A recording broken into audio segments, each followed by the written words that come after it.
Now there is a total conflict, an absolute conflict between the IDF chief of staff and Benjamin Netanyahu.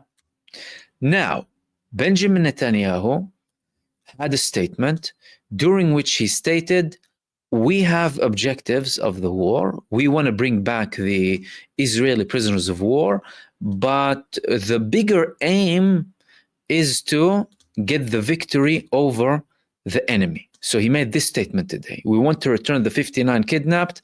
The war has an ultimate goal, victory over the enemy. That means Benjamin Netanyahu is outright putting the goal of eliminating or being victorious over what they call the enemy. That's over and more important than bringing back the kidnapped. Immediately after this, clashes started to happen between protesters and the Israeli security forces. Many protests erupted in Israel, saying that the Israeli prime minister is outright prioritizing victory, or what he labels as a victory, over the lives of those who are kidnapped, who only returned to Israel, by the way, through negotiations. Now, this was something that the Israeli IDF chief of staff heard. However, he didn't really accept it that much. And as a matter of fact, he made an opposing statement. His statement was, oh no, we're saying that the kidnapped are first and then victory. So we had one of these reports in the Israeli Ma'arif saying that Zamir is going out against Netanyahu and Smotrich on this issue, as in the issue of the kidnapped. And what is he saying? He's saying, as an army, our moral obligation is to firstly bring back the kidnapped and also obtain victory over the enemy. But first, bring back those who are kidnapped. What does that say? That says that the IDF is not aligned with the goals of the prime minister, not aligned in terms of the priority, to say the least. Okay, both of them are saying we want to get them back. Both of them are saying we want to defeat Hamas, but not both of them are saying that the first priority is to get back the prisoners of war. Benjamin Netanyahu and Smotrich and Ben Gvir are saying no, eliminate, and then, the kidnapped are secondary, and there's a chance that we wouldn't get them back because being victorious, according to them, is more important than bringing back those Israelis. And by the way, those who are remaining now are IDF soldiers, by the way. Now imagine the message, imagine how thick these people are, how stupid they are. Imagine the message that you're giving to those who you're sending to fight. So Israel now has mostly kidnapped IDF soldiers in Gaza remaining. Those who were taken by Hamas on the 7th of October from the Gaza division. To remind people, Hamas's armed wing took the whole of the Gaza division in 2 hours. They took all of that division down and they imprisoned many of them, including senior commanders. The message that Netanyahu and Smotrich and Ben Gvir and the Israeli government, in effect, the political leadership, is sending to those who are fighting is, well, your life is not a priority. So you can be kidnapped tomorrow, and that's not a priority. Now, in between themselves, they know that there's something called the Hannibal Directive. And they know that that gets implemented. They try and hide it from the newbies, from the younger ones, those who are the new. But at the end of the day, they know if someone is kidnapped, we'd rather that we kill them than pay a price. This is something very important. And this is something that's happening for the first time in the history of Israel. Ever since the 70s, it has been well known and written, documented in Israel, that the IDF chief of staff is bound by the political leadership, and the political leadership in the form of the prime minister. Of course, there's a defense minister in between, but ultimately the decisions go back to the prime minister. Now, in many cases, not all of the Israeli prime ministers abused that position of the prime minister to dictate things, but they, of course, delegated many things to the military leadership and to the defense minister in many cases too, so that they can come up with certain actions that they believe are more suitable to the state of Israel, including the limitation of the attacks or the consistency or the length of campaign that Israel conducts against whoever it wants to conduct actions against. And usually, of course, the defense minister was an ex-IDF chief of staff, mostly.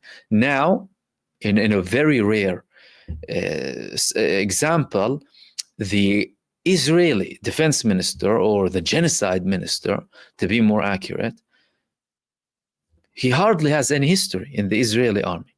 Why? Because Netanyahu doesn't want someone who has the military expertise. He just wants someone who will listen and obey. And that's why he has Yisrael Katz. But the IDF chief of staff is a little bit more problematic. Now, what makes all of this worse is the fact that this man, Eyal Zamir, the chief of staff, was the same man who Netanyahu and Smotrich, just before the previous IDF chief of staff, Herzi Halevi, resigned, were hailing. Were saying that this is the man for the job.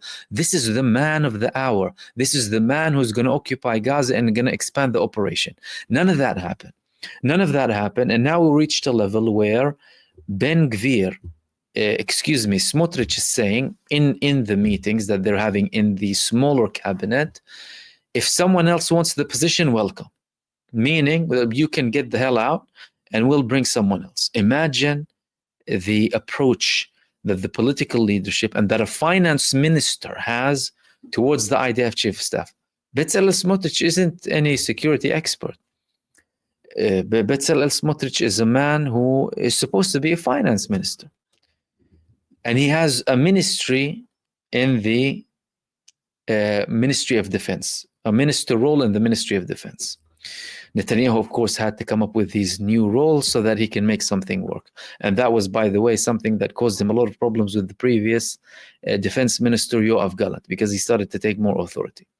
However, now they're threatening and they are basically bullying this man.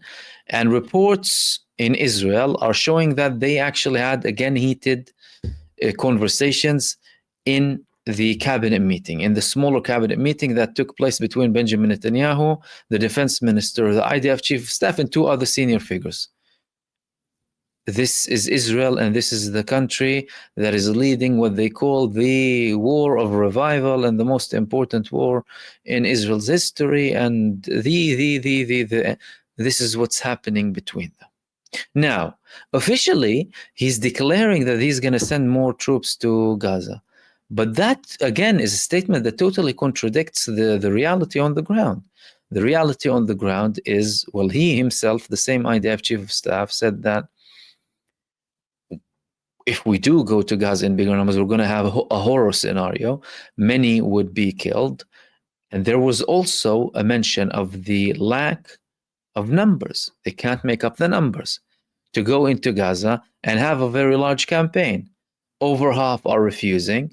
Those who served before, they don't want to go back. Tens of thousands of killed and wounded. Over 100,000 reported to be having PTSD. What are you going to do exactly? Mercenaries, where are you going to bring them from? It's not happening. Yet, despite all of that, he's saying that he wants to expand the operation and that they're recruiting more from the reservists. The reservists, the other day, he had to send people back because he was sending them to Gaza untrained. This is how desperate Israel is. Israel was sending people who had PTSD back to the war, and they killed themselves. Israel sent untrained teenagers who haven't finished their military training to Gaza. Not only without relevant training, without any training on urban warfare, by the way. And that's, of course, another argument, because no one's trained on Gaza warfare, which is an urbanicide warfare. No one's trained on that. And that's why they have so many high numbers of casualties inside of the Gaza Strip, because they don't know what they're doing. They're randomly going from one place to another, under the eye and watch of the Palestinian resistance, who's targeting now the Israeli terrorists in Gaza in very calculated, carefully thought out and put together ambushes, and retreating safely. Retreating safely. This is what's happening now. So Israel's not seeing them to a level where they're conducting multiple attacks from one location. because Israel is unable to see where they're coming from. So how are they trying to convince the people that they're going to have more reservists to come in? I'm not sure. At the end of the day, we're going to have to see on the ground where they come up with this information from. Expanding the number of actual troops. It's not that they're saying we're going to increase the strikes. That's something else. But then again, there's another problem with the strikes, because we're seeing less airstrikes in Gaza. And Israel just introduced more rockets. There was a rocket used for the first time ever against the Gaza Strip. Again, an indication that they're having tangible problems, immediate problems with the pilots who don't want to serve. And also something could be happening with their arms too, with the arms of the Israeli army. That's very, very important. Now, moving on to the talks between Iran and the United States in Oman. There was a surprising turn that happened today.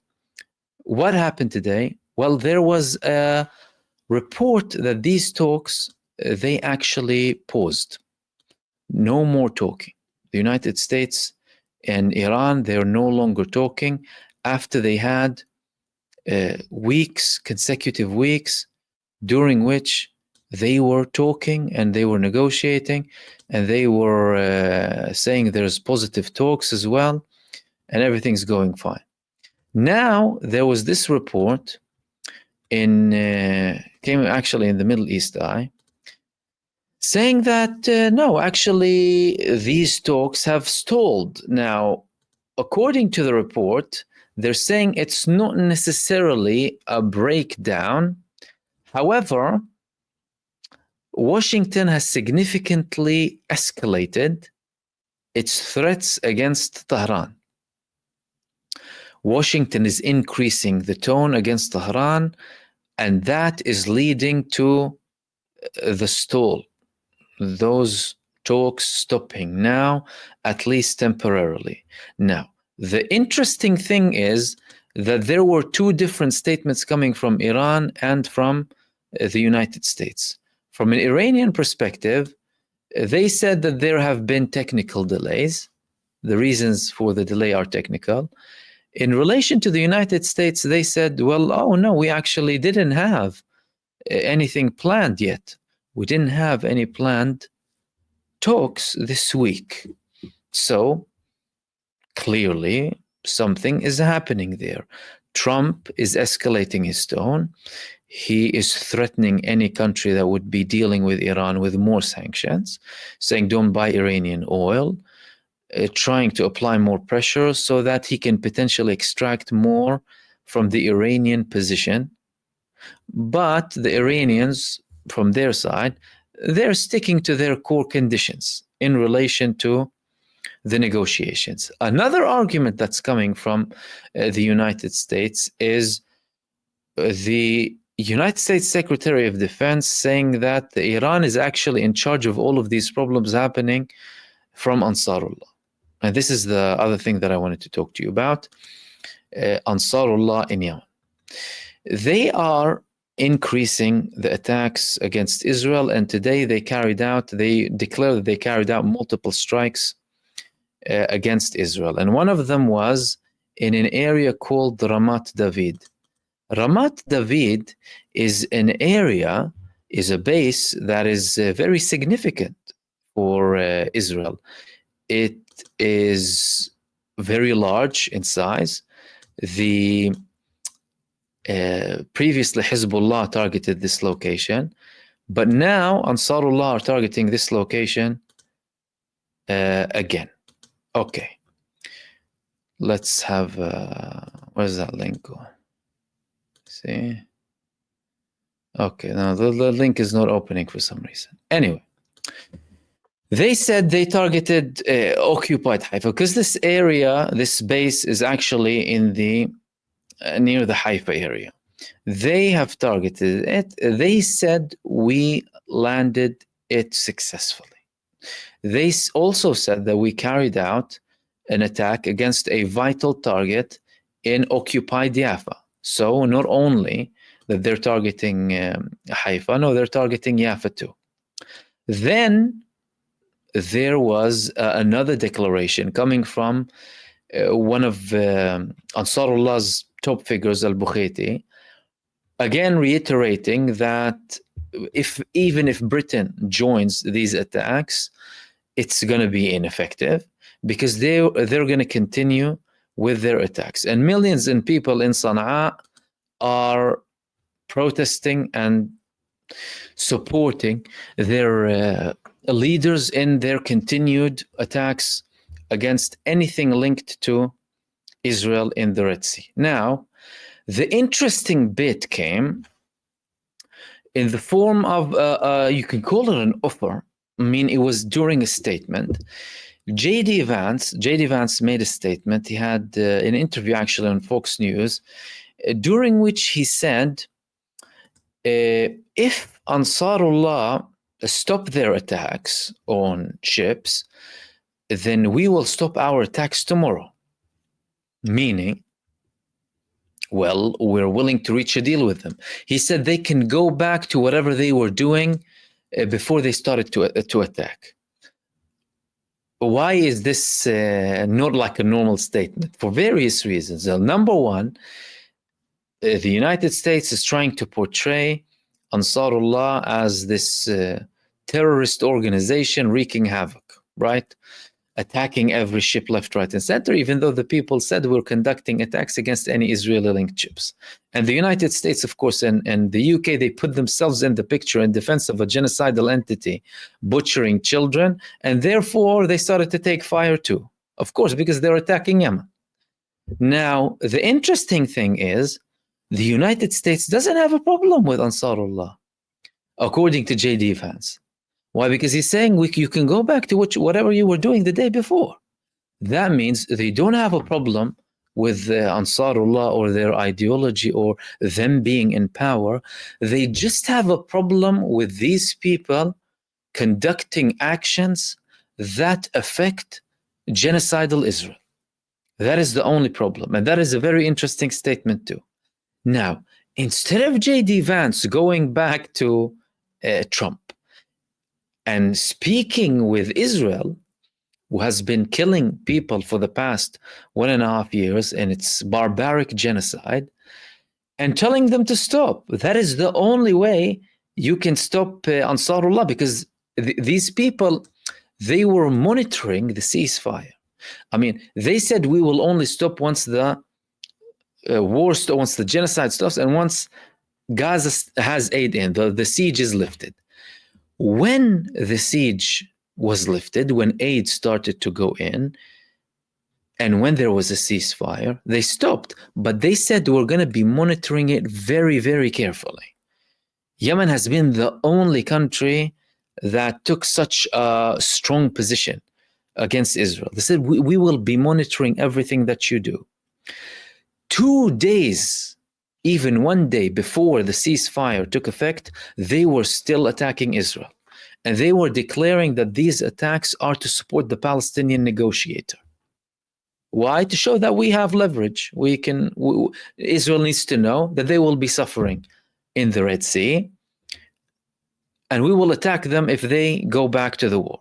And again, the United States, instead of seeing that it's Israel who broke the ceasefire, therefore these people started to take action again, they go and attack them on behalf of Israel. Likewise with Britain too, instead of going against the culprits who are attacking the shores of Europe now, by the way, attacking the shores of Europe with drones, almost killing people, just for sympathizing with Gaza. So this shows you that these people, they're not stopping anytime soon. But despite that, J.D. Vance is giving them an offer. J.D. Vance is giving them an offer, and Hegseth is saying that Iran is he's having like a harsher tone. Iran is responsible for what they're doing. And we're seeing what they're doing with Ansarullah. Hegseth was indicating that Iran is still sending something to Ansarullah in Yemen, even when Iran is trying to detach itself from the situation. I mean, everyone knows that they are in a close relationship with Yemen, but Iran always said, and it is visible from the actions on the ground that Yemen as a country and its leadership, they have their independence. And they are making these decisions regardless of what Iran thinks or whatever negotiations the United States has with Iran, by the way. Because from an Iranian perspective, for example, if things slightly de-escalated, it could potentially help them more with the negotiations. At the end of the day, Iran did manage to stop with an agreement the Iraqi armed movements attacks against US bases inside of Iraq and against Israel. Of course, it was also something related to the internal politics of Iraq at the time. However, it's showing there's one side showing this slight understanding with Ansarullah, saying that, we can reach a deal with them if they stop tomorrow. We'll stop our attacks too. Hegseth, on the other hand, and Trump having these escalatory tones coming with them. Now, the big question in relation to all of this is there a pressure coming from the Zionist lobby and from Benjamin Netanyahu to stop this deal? Why? Because Israel, they were the ones who convinced Trump to get out of the previous agreement. It was nothing to do with America and American interests and the American people. It wasn't to do with any of that. It was to do with Israel purely. Well, like we've been seeing now as well, how much of it is to do with Israel, nothing to do with the US or whatever it is. But of course, Benjamin Netanyahu, tries to say, oh, no, they're coming after you. Only for everyone to see that it's the Israeli terrorism, migrating to Europe now with their attack in Malta. And by the way, no European leader said a word. Have you heard anyone say anything? No one said a word. Imagine it was the opposite side. Wow, they wouldn't stop. But when it's Israel, they don't say anything. Benjamin Netanyahu could be applying pressure on Donald Trump, and the lobby could be working really hard to try and prevent a deal. How will we realize if things are going to de-escalate or go back to, the positivity that we've been hearing for the past few days between Iran and the United States, if there would be a fourth round of talks? If there isn't going to be a fourth round of talks, and these talks were consecutive, meaning both sides wanted to reach an agreement fairly quickly, if there is no other round in the next few weeks, that means things have gone into a really bad place. It hasn't really gone well. If they go back and talk, that means that no, there was a slight glitch and things will go back to normal, and they might be able to reach a deal at some point.